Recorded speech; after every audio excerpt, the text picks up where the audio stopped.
Alright, so now we're going to start in section 8.4 combining rigid motions. So you talked about reflections, rotations, and translations so far. Now you're going to do them together.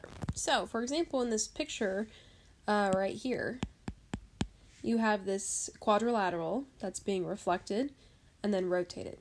Okay, so there are two things that are happening, and it moves it farther than you could with just one of these rigid motions. Okay, so sometimes you need to do more than one thing to get from point A to point B. That's kind of the point. So on example 1, it says explore composition of a rigid motion. You are looking over here at this picture on the right. It says, is there a rigid motion, reflection, rotation, or translation that maps the pre-image to the image? Well, you think, okay, could I reflect to get from the black triangle to the red triangle? No. Could I rotate? No. If you did rotate, that B would end up on the bottom, so that doesn't make sense. And it's not just moved, because clearly there's some sort of reflection in it, okay? So no, there isn't just one rigid motion to do. However, you can combine them. So what composition of rigid motions maps the pre-image to the image? There are actually several that you could come up with, but probably the one that makes the most sense is, first of all, to do a reflection. So if I reflected this over this line, I'll get into technicalities in a moment, then I'm going to draw this one in blue. So let's just see kind of how it turns out. So B is 1, 2 away. So if I do 2 on the other side, there's my new B. C is 1, 2 away. So 1, 2 away on the other side, there's my new C. And A is 1, 2, 3, 4 away from that line of reflection. So I'm going to count 1, 2, 3, 4 to the other side, and there's my new A. Okay. So I've reflected a little bit, and I've gotten it closer to that red one. All right. So I'm going to say that my first rigid motion was a reflection. And then you just got to think, okay, what the heck is this line? Because it's not one of the axes, okay? This is at -1. It's crossing through the x-axis, so that would be x equals -1. So to write that down, a reflection, I would write reflection at x equals -1, okay? That means reflection over the line x equals -1. Then I think, okay, how does it get from the blue to the red? Well, it looks like it just shifts down. Let me do this one in purple so you can see a little bit better. B goes down 1, 2, 3, 4, 5. Okay, so it went down 5. You can always check to see if that's true for the other ones. C went down 1, 2, 3, 4, 5. Yep. And A went down 1, 2, 3, 4, 5. So we know that this translated down 5. Remember when you write translations, you write it with these little arrows next to it. And since it didn't go right or left, my x value would be 0. Since it went down 5, my y value would be -5.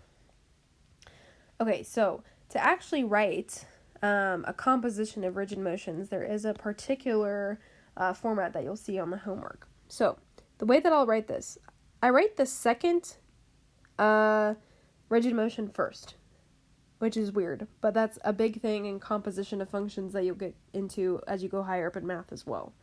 So I'm going to say translation of 0, -5 first, and then I use this tiny open circle. Okay, you don't fill it in, it's just this tiny open circle.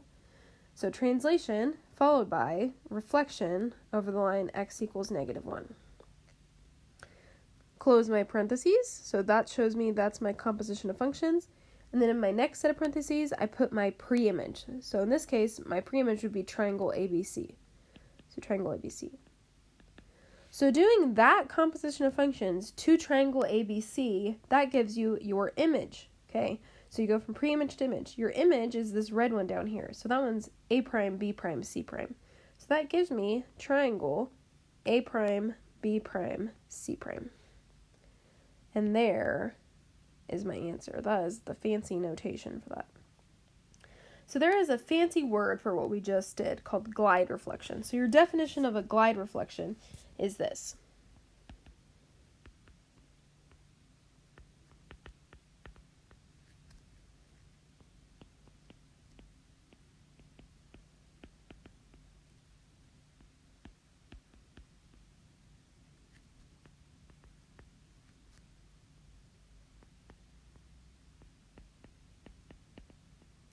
So the composition of a reflection followed by a translation, which is what we just did.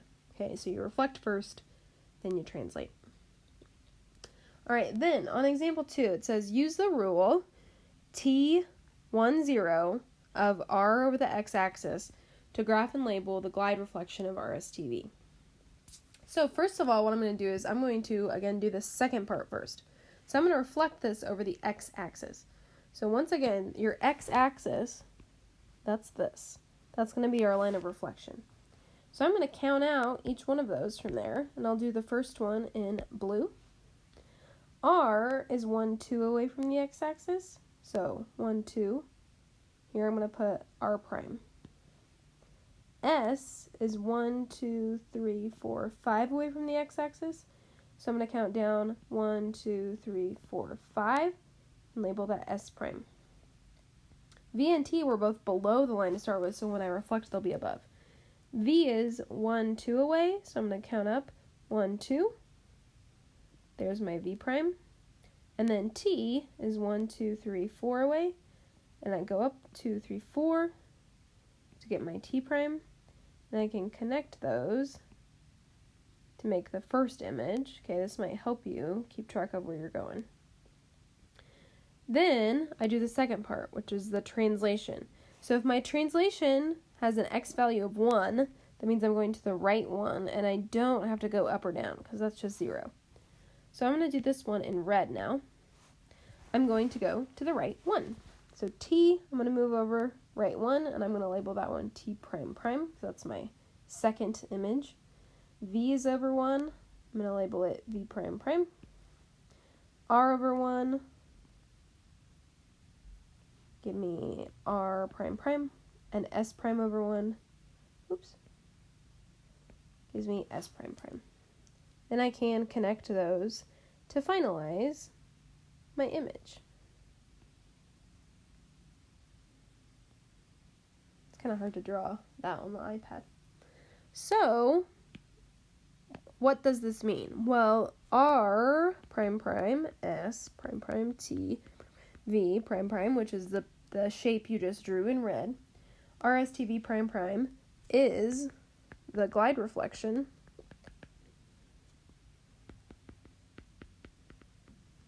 of RSTV. And that's it. So all we're doing today is just combining